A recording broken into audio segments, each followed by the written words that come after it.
The PlayStation 2 era was filled with third-person action games, and with the creation of both the Resident Evil and Silent Hill series on the past generation, it's to no surprise that the developers were looking for more success in this subgenre on the PS2.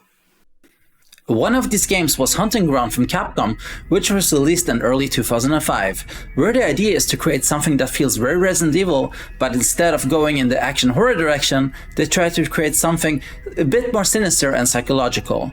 I will be looking at factors that sets this game apart from Resident Evil, what's good about it and also where the game has flaws, and investigate why this game wasn't a success back in the day.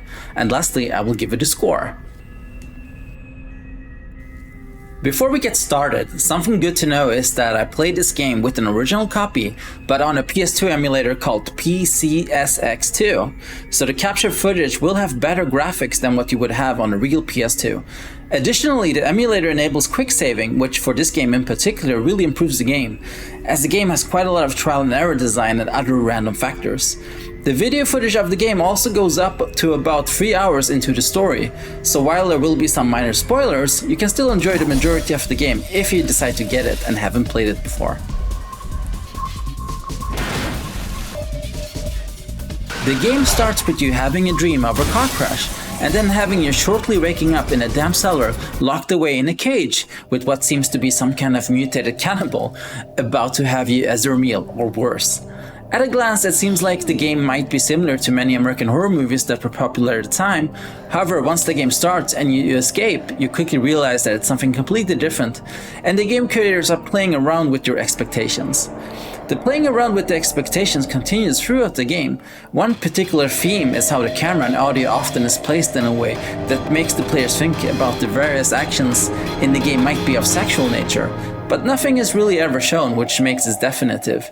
This in itself is quite unique for this genre, as it adds an erotic undertone, which is something you don't often see in video games, as sex is usually presented in a much more straightforward fashion.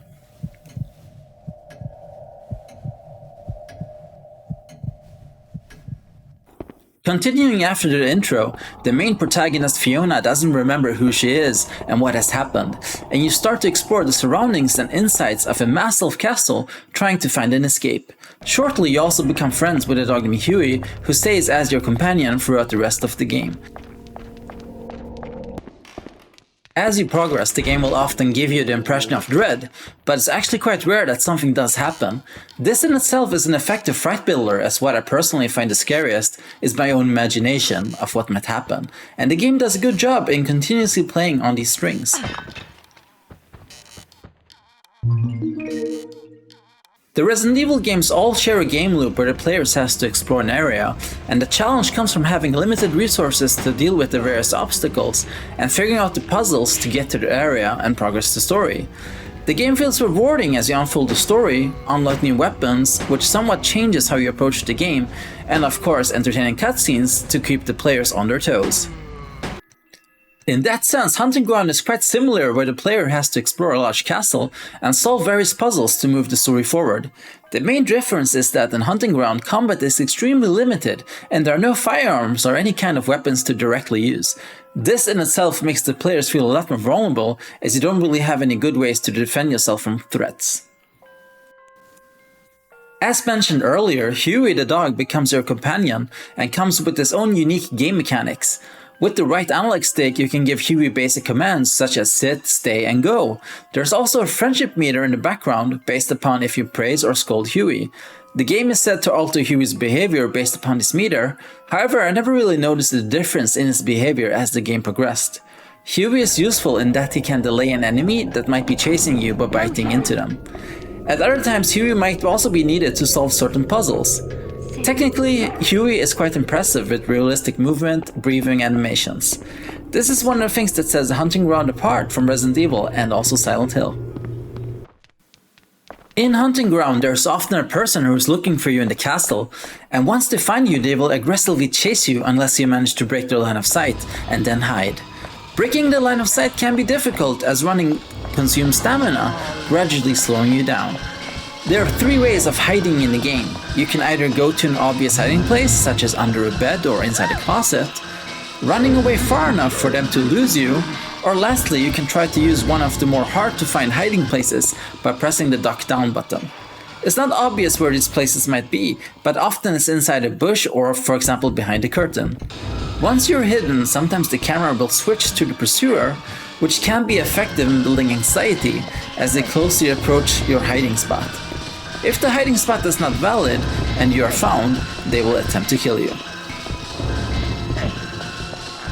Once you have taken too much damage, or the killer has gotten too close to you too many times in a short period, Fiona will go into panic mode, which not only makes it hard to see visually, but the controls also become less responsive, and she will try to simply run away in a random direction.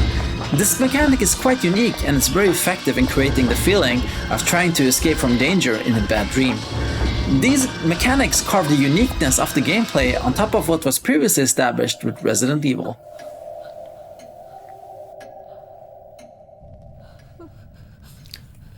One thing that stands out in particular is the quality of the animations, especially when it comes to Huey and Fiona.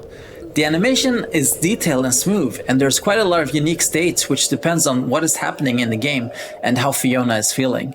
The real-time cutscenes are also incredibly well made and honestly on par with some modern games due to its effective direction and great cinematography. Reading through the credits of the game, you may notice a familiar name in UFO Table, who are more famous for Demon Slayer these days, having helped out with creating the storyboard for the game. The castle also has a lot of variety, and the backdrops don't repeat or recycle. On top of that, the game seems to be consistently loading in the background, creating a seamless experience, which is impressive given the graphics are pretty detailed.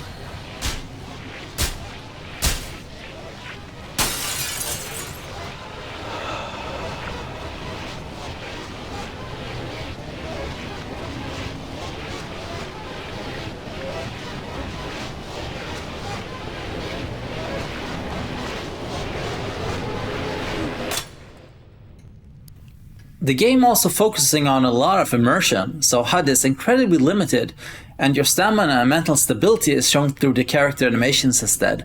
The same goes for the status of Huey the dog.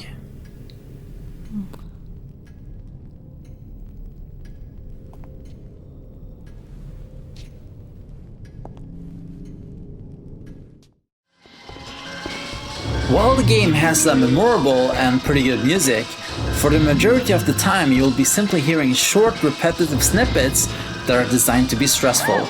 These snippets were apparently created with a sound chip on board the PS2, which gives the developers the ability to easily control the tempo of the sound and make it more dynamic based upon what's going on in the game. While it's a good idea in theory, the execution just isn't that memorable, and after hearing the same 20-second loop for the 20th time, it gets old fast.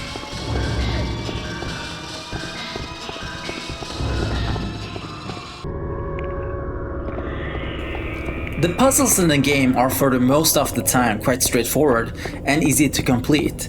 That is, if you know what to do. Often finding the solution in the game requires you to pay a lot of attention to what is written on objects and making sure you comb all the areas for items with descriptions. I often found myself using a guide to pass the puzzles, as it didn't really give me an interesting challenge and instead felt more like a time sink to stop players from finishing the game too fast. The hide-and-seek system was also often frustrating, with the enemies simply not giving up even after attempting to run away from them for a longer duration.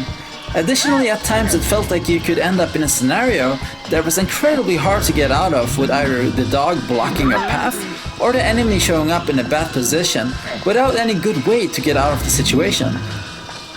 I use save states with an emulator to quickly resume my progress whenever it happened, but I can imagine playing the game back in the day with limited saving ability, you could undo quite a bit of progress, and it may have been very frustrating. The game also sports a kind of minigame where the players gets to play a kind of spin the wheel to win helpful items, but it's quite dull and moves simply too fast to be skill-based. It's more like a lottery. Some of the cutscenes are pre-rendered, and for some reason it seems like these movies use different assets than the game, and it can look quite jarring. It's odd how the in-game cutscenes ended up looking so much better than the pre-rendered ones, which makes me wonder if perhaps they were created early on in development, when the art perhaps wasn't fully locked down yet. Lastly, while the game doesn't require you to juggle your inventory like in the Resident Evil games, you do have a lot of items that you can use. However, the game is quite vague on the usage, and it's up to you to experiment and see what things do. I think this can be a hit and miss depending on what type of player you are, but for me personally, I didn't really feel like experimenting with the items, and I didn't think it added much to the experience except adding confusion. Hunting Ground came out in between the GameCube version and the PS2 version of the Resident Evil 4, which is not a great sandwich to be in considering that it directly is a game in the same genre. Not to mention that this was the beginning of the end of the PS2 era, as the Xbox 360 was released in the same year, and also the announcement of the PlayStation 3, which usually means that the players will slowly be moving away from their old consoles. In particular, those players that are after more hardcore console experiences, which Capcom is famous for. Later in the same year, Fatal Frame 3 was also released, which may have also led players to hold on to their money, as Hunting Ground got overall pretty average reviews in the 6s and 7s. Personally, if I wasn't a big Capcom fan, I would agree with a 7, but as a fan and because it's a very unique game with the dog and panic game mechanics, the well-done animations, and just general fresh feel of the game while still maintaining the distinct Capcom look and feel, I feel like this is an absolute must-play and a game that you gotta have in your collection as a fan. The story, while nothing spectacular, is entertaining enough for a playthrough, and if you enjoy storytelling that is typical for a Resident Evil game, you will likely find yourself right at home here. It's not the game I will play more than once, but I did quite enjoy my time with Hunting Ground, so I give it an 8 out of 10.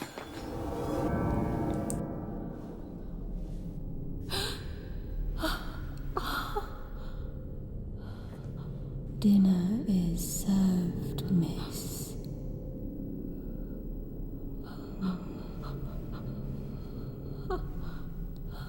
Dinner is served, miss.